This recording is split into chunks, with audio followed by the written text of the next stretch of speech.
Welcome students. आज का topic reproductive health. What is reproductive health? Reproductive health referred to healthy reproductive organs with normal functions. According to the WHO, World Health Organization, reproductive health means a total well-being in all aspects of reproduction. That is physical, emotional, behavioral and social. ये ध्यान दीजिएगा, ये चारों aspects जो है वो पूरे होने चाहिए। फिजिकली भी फिट होना चाहिए, इमोशनली भी उसमें कोई भी गड़बड़ी नहीं होनी चाहिए, इम्बैलेंस नहीं होना चाहिए, बिहेवियर वाइज ठीक होना चाहिए और सोशली भी ठीक होना चाहिए। ये बहुत इंपॉर्टेंट चैप्टर है 12th क्लास का। वीडियो को एंड तक देखिएगा और इस चैप्टर में हम पढ़ेंगे रिप्रोडक्टिव हेल्थ के बारे में, उससे रिलेटेड जो भी प्रॉब्लम्स होते हैं उनके बारे में, पॉपुलेशन ग्रोथ के बारे में, और इसके अलावा हम पढ़ेंगे कि बर्थ कंट्रोल के जो कॉन्ट्रासेप्टिव मेथड्स होते हैं वो क्या होते हैं। सबसे पहले हम पढ़ेंगे कि क्या मेजर प्रॉब्लम्स होती हैं। देखिए, major problems associated with the reproductive health. First problem is the over population. ठीक है, तो ओवर पॉपुलेशन के वजह से क्या होता है कि जो बेसिक नीड्स है वो कम हो जाती है। ओवर पॉपुलेशन है तो भाई जितने ज़्यादा लोग होंगे उतना रिसोर्सेज कम हो जाएंगे, क्योंकि पॉपुलेशन बढ़ रही है, हमारी अर्थ नहीं। तो पॉपुलेशन बढ़ने के साथ साथ क्या होगा कि पहले एक रोटी जो 2 लोग खाते थे, अब वो एक रोटी 4 लोगों को खानी पड़ रही है। तो ये एक मेन प्रॉब्लम होती है। इसके अलावा और क्या प्रॉब्लम्स होती हैं, तो सेक्स एजुकेशन जो है ये नहीं है। Due to lack of sex education people are not concerned about the safe and hygienic sexual practices. That is the reason why there is a increment in the population. इसके अलावा जो दिक्कत है वो है एल्डोरेसेंस रिलेटेड चेंजेस।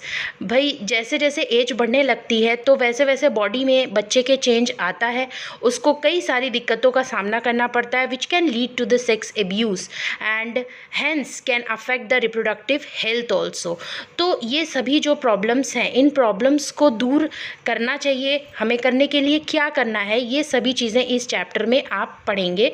और एक और चीज़ जो ध्यान देने वाली है वो ये है कि इसमें जो है आपको बहुत अच्छे से ये पता चलेगा कि किस तरीके की जो प्रॉब्लम्स हमारा जो इंडिया है वो अभी हम फेस करें। हम सभी बातें इंडिया के सिनेरियो में करेंगे।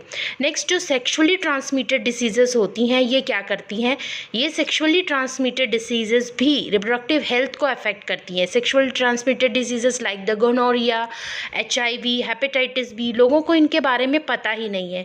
Sex abuse and sex related crimes जो होते हैं, फिजिकल होता है, इंजरी है, अनवांटेड प्रेगनेंसीज, वजाइनल डिस्चार्जेस, इन सब चीज़ के बारे में लोग कहते नहीं हैं, बताते नहीं हैं। प्रॉब्लम क्या है कि बच्चे को तक अपने बॉडी के बारे में कुछ भी नहीं पता, इसीलिए जो चाइल्ड से रिलेटेड क्राइम्स हो रहे हैं वो भी आजकल बढ़ते जा रहे हैं। एक और दिक्कत जो होती है that is the female feticides. Female feticides जो होता है, यानी अगर बॉडी में बार बार एक फीमेल चाइल्ड को एबॉर्ट करवाया जा रहा है तो उसकी मदर की हेल्थ पर भी जो है वो फ़र्क पड़ता है, यानी reproductive and sexual health of a women, ठीक है, उसके ऊपर भी ये फ़र्क पड़ता है। किस वजह से? फीमेल फिटिसाइड्स के वजह से। तो क्यों ये फीमेल फिटिसाइड्स हो रहा है, क्यों ये सेक्स एब्यूज़ हो रहा है, और ये ना हो इसके लिए हमें क्या चीज़ें करनी चाहिए, तो हम ये चीज़ अब पढ़ेंगे। तो स्ट्रैटेजी क्या है, देखिए, the increase in human population, health and education of all the children as well as marriage and child bearing capacity of individuals are some special concern for the overall reproductive health. तो इसके बारे में सोचना है। भाई human population बढ़ रही है तो बढ़ने के साथ साथ हेल्थ और उससे रिलेटेड एजुकेशन जो है वो भी बच्चों को मिलनी चाहिए। इसके अलावा जो चाइल्ड बेयरिंग कैपेसिटी होती है वो हर इंडिविजुअल की एक नहीं होती है। जैसे पहले तक बोलते थे कि हाँ भाई किसी के 5-5, 6-6, 7-7 बच्चे होते थे, वो कहता था ठीक है हमारे तो हो गए, हमें तो कोई दिक्कत नहीं हुई। आजकल के लोगों को जो है इतनी ज़्यादा रिप्रोडक्टिव स्टेज से रिलेटेड प्रॉब्लम्स क्यों हो रही हैं, तो इन सब चीज़ों के लिए जो है ये हमें सोचना पड़ेगा। तो क्या हुआ, देखिए, ये सब चीज़ों को ध्यान में रखते हुए गवर्नमेंट ऑफ इंडिया ने सबसे पहले फैमिली प्लानिंग प्रोग्राम स्टार्ट किया 1951 में। ध्यान दीजिएगा, ये 12th के लिए बहुत इंपॉर्टेंट क्वेश्चन है। फैमिली प्लानिंग प्रोग्राम 1951 में स्टार्ट हुआ, जिसे बाद में RCH यानी reproductive and child health care programme के नाम से 1997 में रीलॉन्च किया गया। इसमें जो है बेसिक जिस चीज़ का ध्यान रखा गया है कि चाइल्ड की हेल्थ और reproductive health of the mother. The main objective of the programme are to create awareness among people about the various reproductive aspects and maintain a total well-being of the reproductive organs। Functions. तो इससे related बहुत सारी चीज़ें हैं जिसमें लोगों को जो है ऑडियो विजुअल एड्स और इन सब चीज़ों के द्वारा समझाया जाता है। अवेयरनेस जो हो रही है, गवर्नमेंट और नॉन गवर्नमेंट एजेंसीज़ बहुत सारे स्टेप्स ले रहे हैं लोगों को समझाने के लिए। क्या समझाने के लिए? सेक्स अब्यूज़ के बारे में समझाने के लिए, सेक्स रिलेटेड क्राइम्स के बारे में समझाने के लिए। जिन लोगों को ये चीज़ पता होती है वो लोग इस बारे में बात बहुत एक छोटे ग्रुप में बात करते हैं। जैसे हम लोग डाइजेस्टिव सिस्टम के बारे में ओपनली बात कर सकते हैं, एक्सक्रीटरी सिस्टम के बारे में बात कर सकते हैं, सर्कुलेटरी सिस्टम के बारे में बात कर सकते हैं। लेकिन जब एक रिप्रोडक्टिव सिस्टम की बात आती है तो 4 लोग ग्रुप में खड़े होकर कहीं भी इसके बारे में बात करने में थोड़ा सा शर्माते हैं। ठीक है, तो इसकी वजह क्या है? इसकी वजह है अवेयरनेस की कमी। लोगों को इसके बारे में सही तरीके से पता नहीं है। तो अभी हमें क्या करना है? देखिए, इसके लिए हमें सेक्स एजुकेशन प्रोवाइड करानी है। कहाँ पे सेक्स एजुकेशन प्रोवाइड करानी है? स्कूल एंड कॉलेजेस में। क्यों?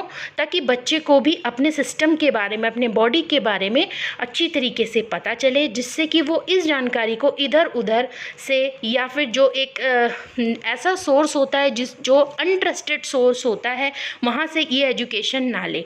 तो अगर जैसे डाइजेस्टिव सिस्टम है ऐसे ही रिप्रोडक्टिव सिस्टम के बारे में पढ़ाया जा रहा है तो बच्चे के दिमाग में मिथ्स और मिसकंसेप्शंस जो होते हैं वो जो सेक्स रिलेटेड इश्यूज से होते हैं वो भी दूर हो सकते हैं। और चाइल्ड जो है वो बिल्कुल फ्री होकर ये क्वेश्चन कर सकता है अपने टीचर्स से या फिर जो भी उन्हें ये एजुकेशन प्रोवाइड करा रहा है, specially in the schools and college.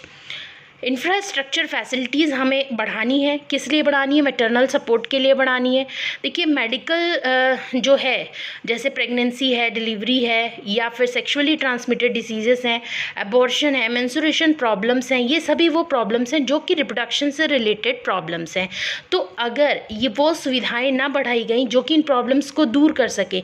अब प्रेगनेंसी है तो प्रेगनेंसी से रिलेटेड प्रॉब्लम्स तो होंगी, तो उन प्रॉब्लम्स को दूर करने के लिए इंफ्रास्ट्रक्चर बहुत ज़्यादा अच्छा बनाना चाहिए और मैटरनल सपोर्ट होना चाहिए। तो इसके लिए गवर्नमेंट ऑफ इंडिया जो है कई सारे उन लोगों ने प्रोग्राम्स लॉन्च करे हैं जिससे कि ये सारी प्रॉब्लम्स जो हैं उनको दूर रखने में बहुत मदद मिल रही है।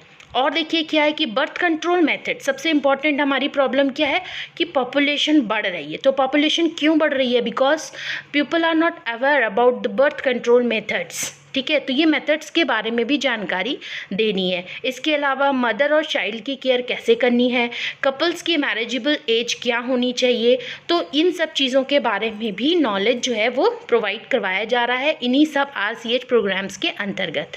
जो भी मैरिजेबल एज के लोग हैं उन लोगों को जो है बर्थ कंट्रोल मेथड्स के बारे में बताया जा रहा है।